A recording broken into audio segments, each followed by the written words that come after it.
The Blocktalk podcast started because of my passion for the property management industry. I wanted to start a conversation and add some value within the industry with a diverse range of people and professionals who can add something extra. As we start out, my aim is that the podcast offers some useful insight into a variety of views, opinions, thoughts, and foresights from our guests, who include business leaders and industry experts. If you enjoy the podcast and want to find out any other information, head on over to brianwelsh.co.uk.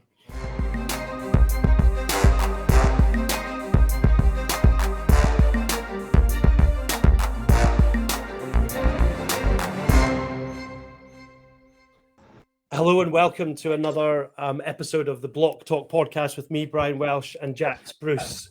Jax, how are you doing today? Yeah, good. It's a nice crisp morning, and I'm looking forward to going to a 70s and 80s night this weekend, actually. So heading up north, getting my leg warmers on and partying the night. So yeah, Good. I'm good. Excellent. How are you? Yes, I'm very well. I am very well. In the actually cold south today, actually, it's a bit chilly and rainy. So, so today we're delighted to be talking to Lorraine MacDonald, owner of Speirs Gumley. Lorraine has worked in the industry since 1989, so I'm guessing that means she started when she was 10 years old. Is that about right, Lorraine? Brian, you've skipped a whole job. I joined Speirs Gumley in 1989. Ah, right, okay. And I'd previously been working in another managing agent for about another 8 years. So I've actually been in the industry for 42 years. Wow, so that's right, amazing. I did join when I was 10. So I've known Lorraine for, is it 23, 24 years? Is that about that? No, probably about that, yeah. So I think you're in year 10. Yes. Well, yeah, probably. So Lorraine was my first client for the company I used to work for, and in fact, was the Speirs Gumley were the first. We wrote our first system for Speirs Gumley. So yeah, we've known each other for many, many years. So it's great to have her on. So just a few years in the property management industry, Lorraine. Tell us about your time in it.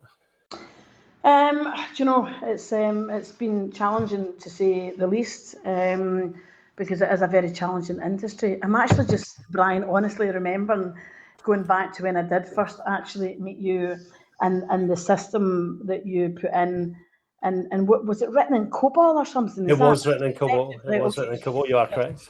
Sorry, I just had to clarify that to see whether my memory is still working, because I'm getting really old. Well, to be fair, it's only old people that write in COBOL now, and I still actually do it very occasionally. I still. Do you really? Oh goodness. Yeah. Anyway, so yes, been in the business a long time. Despite being in the business a long time, I still have so much to give, because it is such a challenging industry. It's an industry that works really hard to offload the reputation that we have, which sometimes and a lot of times is actually poor. One of the main reasons for that, and I constantly tell the staff this, is that we manage properties that are multiple ownership properties. So, you can have a flatted development with 500 flats in it or 300 flats in it. And if you can imagine, you'll probably have 30 or 40 different agendas within each development. Therefore, you can only please a certain number of owners, and other owners are unhappy that theirs isn't higher up in the agenda. And it's a constant battle, trying to strike the balance with clients. And it's not necessarily getting any easier. It's actually getting a wee bit more demanding. So yeah, it's had its challenges, but despite that, and after 40 odd years, I'm still determined more than ever to make sure that property management is recognised as a good service supplied to clients, and a necessary service that should be recognised as such. And there's still some to do. I might be able to see a massive achievement by the time I retire. I don't know, a massive change rather. By the time I retire, I'm not quite sure. We'll need to wait and see. Okay, but striving for it anyway. Oh, totally, yeah. And then don't get me wrong, I do see changes. I do see clients recognise a bit more of what we do in the business, but there's still a long way to go. There's still this there's still this assumption that we get a percentage off of every contractor, and that we're in the contractor's back pockets and things like that, which is a thing that constantly bugs the living daylights out of me. I've never done it in my entire life, never have, never will. And any business I've worked for has been the same. And now owning Speirs Gumley, I'm really particular about that, making sure that clients realise that there's no benefit to us using contractors. We're only using these guys to try and get the best level of service. Yeah. Understood. So we mentioned 42 years in the industry. What got you into it? What? I know you said you worked for someone for 8 years prior to Speirs Gumley, but what made you enter the industry? Do you know, if I'm being honest, it was absolutely by default. I originally wanted to do one of two things. One was be a PE teacher, or the other was to be a policewoman. Unfortunately, in the years gone by, height was a restriction to join the police. Right. So I was too small to qualify to join the police. I kept thinking that by the time I got to the age where I had to do all the tests and things like that, that I would have grown. But unfortunately, I only grew outwards and not upwards. So I didn't really qualify for the police. And then didn't get the qualifications necessary to go to college or uni to become a PE teacher. So basically got a job as an office junior in Ross and Little all those years ago. So it was by default, it wasn't by choice. Right. Okay. Interesting though. Interesting. I've never heard the story about the police before. Mm-hmm. So, but I know you're into your sport because you're a good tennis player, aren't you? Well, do you know, that's it. Yeah, I've always loved playing tennis and have been a massive advocate of getting the opportunity for kids to be able to play sport, because I came from a place called Priest Hill in Pollock. Okay. And it was a really, really poor area. But even despite being a poor area, I could make my way to 3 different sets of tennis courts around where I lived.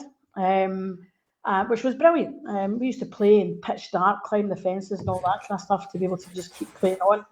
Jimmy Parky would lock us in because they had to lock the gates, and we're like, fine, it's okay, we'll climb over.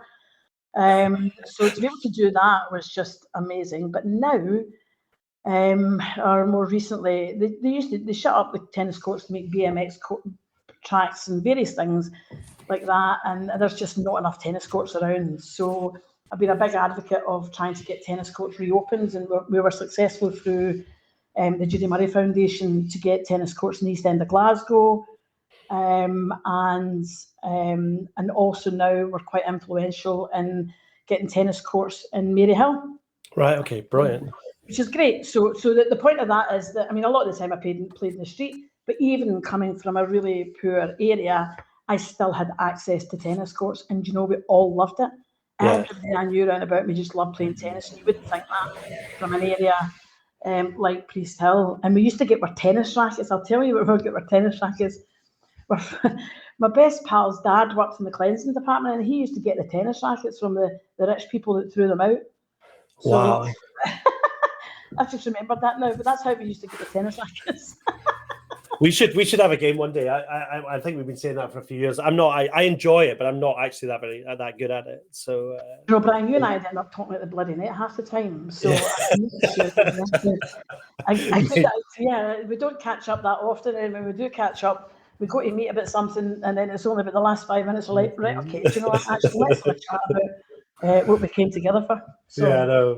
It'd be good though. I play 2 sports. So tennis I haven't played for a long time. My kids love tennis, and actually I've got a tennis court just along the road from me. And my other love is golf, and I'm really not very good at that either. But I enjoy it, you know. Oh, do you know, I did try golf. I tried golf and went to. My sister got me golfing lessons.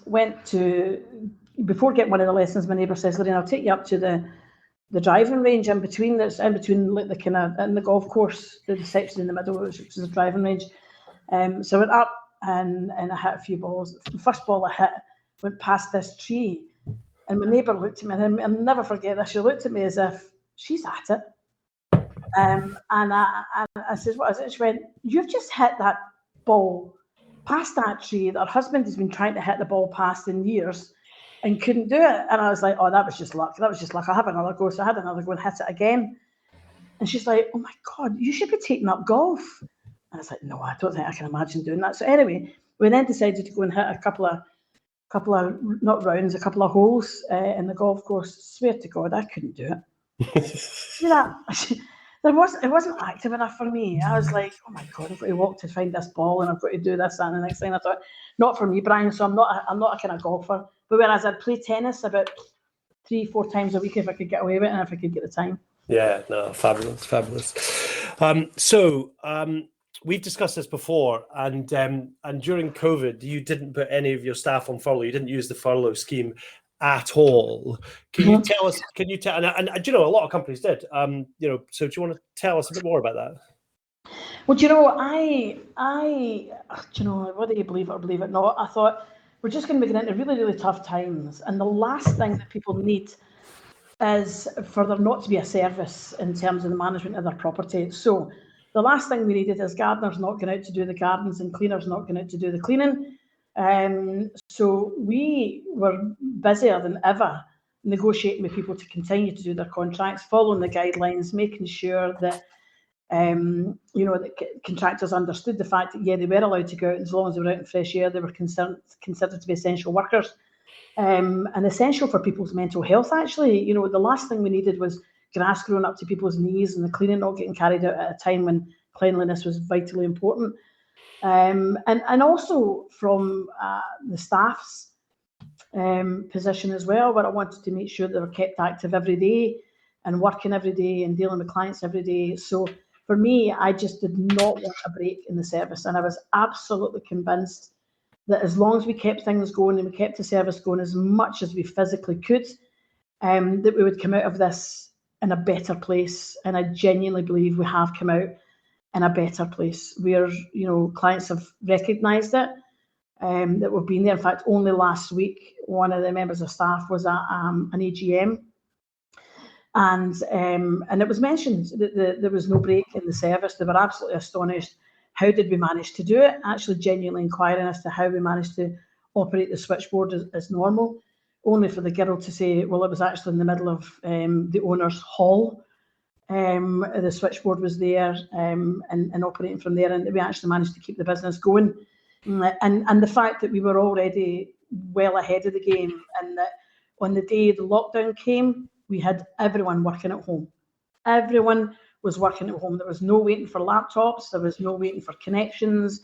We were all working from home. And that was down to someone you know very well, actually, Brian, Arlene, who's our IT guru. She was absolutely fantastic. And with me and her and a group of other guys, we worked till God knows when, making sure systems were up and running and people were ready to go. So we were really, really well prepared for it. So genuinely, I just didn't want to see a drop in the service. I didn't want to see a drop in the service for everyone's sake, for the staff's sake, for the client's sake, for our sake. It was hard going, trying to keep them motivated. Zoom calls every other day. I used to make a point of trying to speak to the members of staff, at least once every couple of weeks for me personally. Even that was, hard work, but you just had to do it. And I do genuinely believe that we've come out of it not in a better position. I just mean we're not chasing our tail. We're not dealing with negativity from clients because they knew we were there at the end of the phone or at the end of the house. Yeah, so, no, that's genuinely, and if I'm even more honest, the thought never even crossed my mind to put staff onto the furlough scheme. It just never crossed my mind. So maybe it's just a different attitude. I don't know. Okay, brilliant, excellent. So let's talk about your kind of the past 42 years again.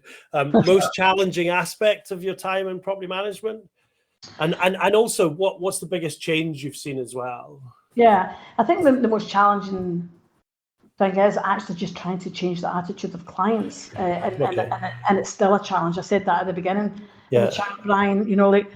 No matter, Speirs Gumley could be the best property managers out there, but as long as there's other property managers that are maybe not quite doing the right things or whatever, then we'll still continue to be tarred with the same reputation. So it's an uphill struggle. So I would say that's been the most challenging thing and still remains the most challenging thing. And probably the biggest thing to happen in property management is probably the Property Factors Act.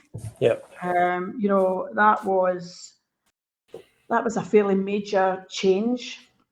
The reality, though, is that it's just made most of the good property managers pull up their socks and become a bit more efficient. It hasn't really got rid of rogue factors or whatever the case may be, because I think I told you the story, Brian, about how, I went to fill up the fit and proper test to become a property manager, and I kept trying to phone the Scottish Government to say, I can't get to the next page. Where is the next page in this? And they're saying there's only one page. I was like, you're joking? And they're like, no. And I was like, oh my goodness, this is incredible. So, that's fine. And that's the way it was implemented by the Scottish Government. But as a result, there was a lot of tightening up to take place. And for others, I mean, there really wasn't a great change in terms of what we were doing already. The biggest change for us was the first tier tribunal. So, like having to deal with a tribunal in relation to cases, some of which are vexatious and not recognised by the first tier tribunal.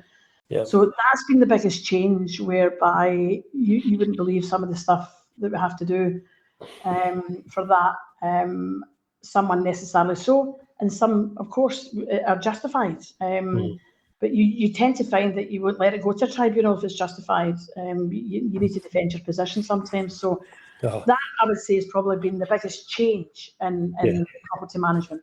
And we're just going through another one where they've just updated they went through another consultation in relation to the Property Factors Act. And again, that was rolled out in August of this year. Yeah. So the first one was a big, back in 2011, 2012. That was a big change. Is the one that's just gone through? Do you see that as another big step, or is it really just a kind of? It's more or less just a further development of the existing Property Factors Act. There were some changes to it that maybe make an impact. But in the world of paperless just now, if you have to supply clients with a copy of their policy every year, then if it's paperless, great. We now just need to encourage more and more clients to become paperless.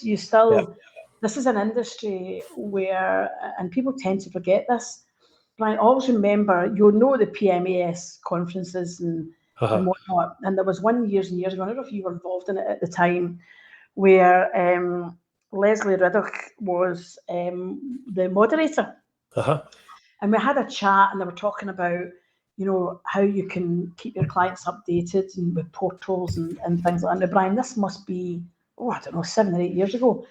And I remember her kind of walking around the room, saying to people, Amazon are great. You can track your parcel, you can track this, and sometimes I'll go on and say, well, where is it? What's happened? And and you can go onto a computer and do that, and yada yada yada. And of course, the staff are trying to give an explanation as to why sometimes it's really difficult. And I eventually had to intercept and say, we have a substantial number of clients that are elderly, and probably 7 or 8 years ago, Brian, wouldn't have an email address. Yeah. And I said, so we have to deal with things in a different way, because we're dealing with across the boards, like young people that have bought flats to elderly people that have stayed in flats, the same flat all their life, and just prefer to communicate with paper.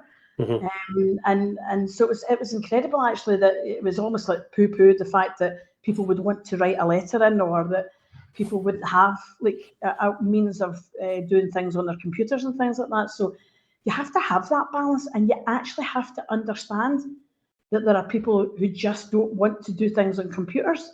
Yeah. And so we have to accommodate that as much, and not necessarily penalise them too much. We are doing something just now where we're saying, right, okay, we're trying to not increase management fees just now, because we recognise that having come through COVID, furlough stopped, so people might now be the time when people fall on difficult times. So we have to be conscious of that and empathetic to that. But in the meantime, there's lots and lots of people that are agreeing to do things paperless or whatever, and we're still having to do things on paper. So we're trying to encourage these clients as much as we possibly can to even create email addresses or whatever so that we can stop all the paper. And especially in the middle of COP26, you become so much more aware of what you're doing day to day, that we're really trying to encourage more and more people to do it. But you can't force people to do it. You still need to have the means in which to be able to communicate with people, on paper. Yeah, I mean, when you've got as many clients as you've got, I guess that the segmentation of that client base is bound to be anything from 20 years of age to 90 years of age. Yeah. Absolutely. And it's all about striking that balance and not decrying these people because they don't have email addresses and are not prepared to get things paperless. It's just their way, and you just have to accept that. And make them feel as if they're aliens, which is not the case. So we're kind of really, really big into paperless as well, Brian. That's one of the things that's also, again, has been a big change, is trying to think a wee bit differently about how we can, and it's quite pertinent that we're doing this chat during COP26, because as you know, we've moved into a new office. We don't have, one of the first things we did was all of the recycling everywhere. There's recycling everywhere in our bins, and we discourage any level of printing whatsoever. We've got hot, cold, fizzy water taps so people can get a drink. They've got containers that they're allowed to have them in. There's no paper cups any longer. There's a whole lot of stuff that we're trying to do to do our bit, basically. Yeah. Okay. Brilliant. Okay, so we've covered the kind of a wee bit of the last 42 years. So what about right now? What do you think the most important aspect of property management is now and for the next couple of years? For me, it's just more focus on customer service. Really, an awful lot more focus on customer service and property management. People learn this job from us, from the oldies. And we've become a bit intolerant. No, not intolerant, but we're so old in the teeth. There needs to be new ways to train these guys to be able to deal with the difficulties that there are in the industry, and the very thing that I'm telling you about the expectations that clients have and the raising of their expectations. That it's just incredible now what people now expect from the property manager. And it's how do you cope with that? How do you deal with that? Now, we recently sent out a leaflet to a client, I think in February actually, where we had to take a step back and say, we need to get something across to the clients to say, we're trying to help, we're trying to do our level best, but can you just respect works both ways? Can you please respect that we're trying to work through difficult times, and that we're not, that you get people phoning up and saying, I'm still getting water ingress in and there's nothing happening and we're going through a storm. Now, it could be that half the owners in that property aren't paying to get the repairs done. So this is a vital thing that people need to understand in property management, that the agent is not the bank. The agent acts on behalf of all of the other owners. All of the other owners have to pay to have repairs carried out to their property. And if people are not prepared to pay, we can't instruct repairs. So, and I often say this to clients that maybe I'm dealing with a complaint, where I would say, do you think we want to get half a dozen phone calls every time there's water or there's rain coming in? If we could fix this, we would fix this. So it's like trying to flip it to say to the clients, we're not deliberately holding back and wanting you to get water ingress. We would fix it if we could, but some of your neighbours aren't paying to get these repairs carried out. And it's trying to, educate them and what we do and what our role is. And I get that it's really difficult because they're sitting there with water coming in. And Speirs Gumley as a company will do everything we possibly can. In some cases, if it's not a great deal of money, potentially underwrite it till we get the money from the clients, or get the other clients to pay the share for the owner that's not paying. There's lots of different things we do. I've got a great relationship with Glasgow City Council who do the missing share scheme, whereby they will underwrite some of it if we get a majority. So that every which way but loose that we can try and get things off the ground, we will. But there are sometimes circumstances where we can't. And I think, again, it's getting staff trained on how best to explain that to clients. I've got years and years of experience. I own the business, so I could probably say a bit more than a member of staff could feel they could say. So I believe customer service is the big thing for me going forward, and it'll be a big focus for us. Excellent, brilliant. Okay, well that's brilliant. That's all the questions I have. But Jax has 3 what she calls her quirky questions that she asks everyone at the end. So, Jax, over to you. Yeah, so this will be good. Jax, here we go. Hi, Lorraine. So, what's your biggest failure across your entire 42-year career, and what did you learn from it? Do you know, I'm not a big. I don't really look back, and this sounds like a cliche, and it's not genuinely, because I did see this question. And I thought, failure. What have I failed in? Well, actually, do you know, I used to sing. I still do sing, but I used to actually sing in clubs and pubs. Do a lot of competitions, do a lot of shows and things like that. And it wasn't actually my failure, because I used to win all the bloody competitions. It was brilliant. Cool. So used to do a lot of these competitions and then decided that the world of property management wasn't for me. And the previous company that I worked in, somebody was promoted, and I thought, oh dear goodness, no, I don't want to be part of this. And I resigned and decided to go into the music industry full time. And then literally 2 weeks before that happened, I got a phone call from one of the partners, Hamish McFarlane, actually, to see if I would join. I wanted to come for an interview and join Speirs Gumley. So I did. So whether it was a failure or whether it was just something I failed at or not, because I joined Speirs Gumley and I now own Speirs Gumley. So it's not really a failure, but in terms of that career, I suppose it was a failure. And what I learned from it is I probably would never have succeeded in as much in singing as I have in property management. So that's maybe that's a good example to use. So anyway. So where did you sing? Where were which pubs and clubs were you? Well, do you know, the Horseshoe Bar now is the bar that literally had the most amazing keyboard player play in it, a guy called Andy Boyle, and then it used to, go and Alan McPike, who's just phenomenal. He ended up being the guy that would do my shows and things like that. So, but the Horseshoe Bar was the one I probably won most competitions. Oh, great! And then we used to put shows on in Ivory Blacks and things like places now you don't get to go to. There's rarely places where you can say in town, oh, I'm going to go to this pub because there's great singers on in it or whatever. It's just, and there was, in that era, which was many, many years ago, there was some fantastic and amazing singers doing about the circuit at that time. Yeah. So yeah, it was, it wasn't a failure. It was just, I loved it, and I still do love singing, and will actually do another show in due course. I usually now do them for charity. Oh, cool. So and it's and there's nothing like music to help you go through the life of a property manager. So even though I don't sing, I still sing in a car little, and I'm one of these people that you'll sit next to and look at and think, dear God, what are they doing? So anyway, so yeah.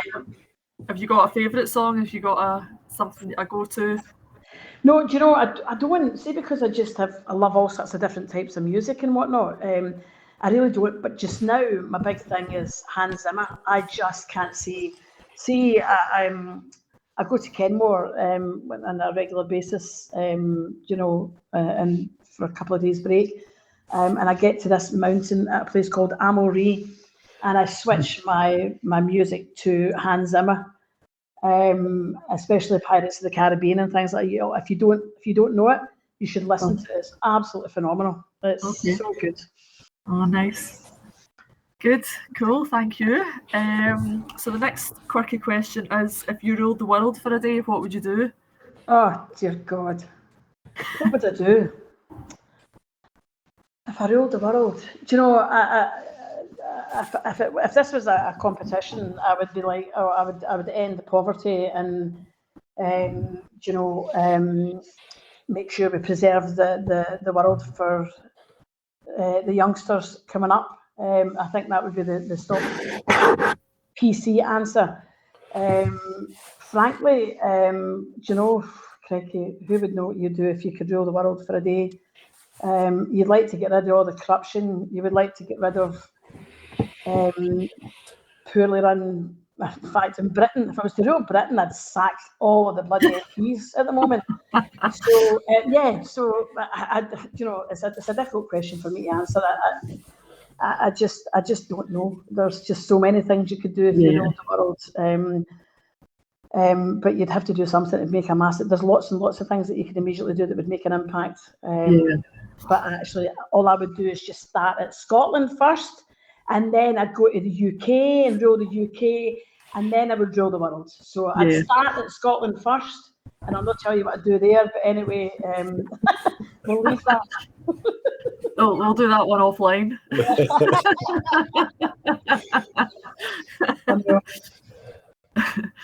Cool. So you need a few days then. You need a few days, not just one. Oh, crikey. You need a few years. What's going on? Aye. So when you're 70, and many years to come, and you look back at your life, what will you be glad you did or feel proud of? Either something you've done already or something that you still want to do? Do you know, feel proud of? I actually am quite proud of what I've managed to achieve in Speirs Gumley. Do you know, like, Speirs Gumley used to have something like 14 male partners in the business. Wow. And I now own it as the only female that was actually in that business. So I feel proud of that. Well done, yeah. I think that's been a massive achievement. I don't think about it that often, if I'm absolutely honest with you. It's only when I get asked questions like this, or when people talk to me about, you know, what's happened in my life, that I come to realise that, oh my God, this is actually massive. And I am when I get the time to think about it, I'm incredibly proud of it. I think my friends and family are more proud of it than me. And I'm also really proud of the fact that my wee mother had like 7 kids and looked after us, and I looked after her until she passed away. So I'm particularly proud of that as well. Oh, good. That's nice. And what was the other thing? You know, something you've done or want to do? Still tons to do. Tons and tons and tons. I want to change the world of property management. And I still want to, you know, I think there's lots and lots of people could do a lot more in terms of, you know, people that run successful businesses should do a lot more for the community and for you know, underprivileged kids and things like that. There's a lot more that can be done in that respect, and there's a lot more for me to do going forward in that respect as well. Interesting. Cool. Thank you. That's all. That's absolutely brilliant, Lorraine. Thanks very much for that. Thanks for coming on. It's been great to talk to you, and we need to grab a beer or dinner at some point before the end of the year. Yeah. On you, Brian. Oh, as always. I'm not sure if there is. I will definitely pay this time though. Okay. Right. Okay. Listen, great. Thank you for coming on, and yeah, I'm sure listeners will be really interested in the stuff you've had to say. Thank you.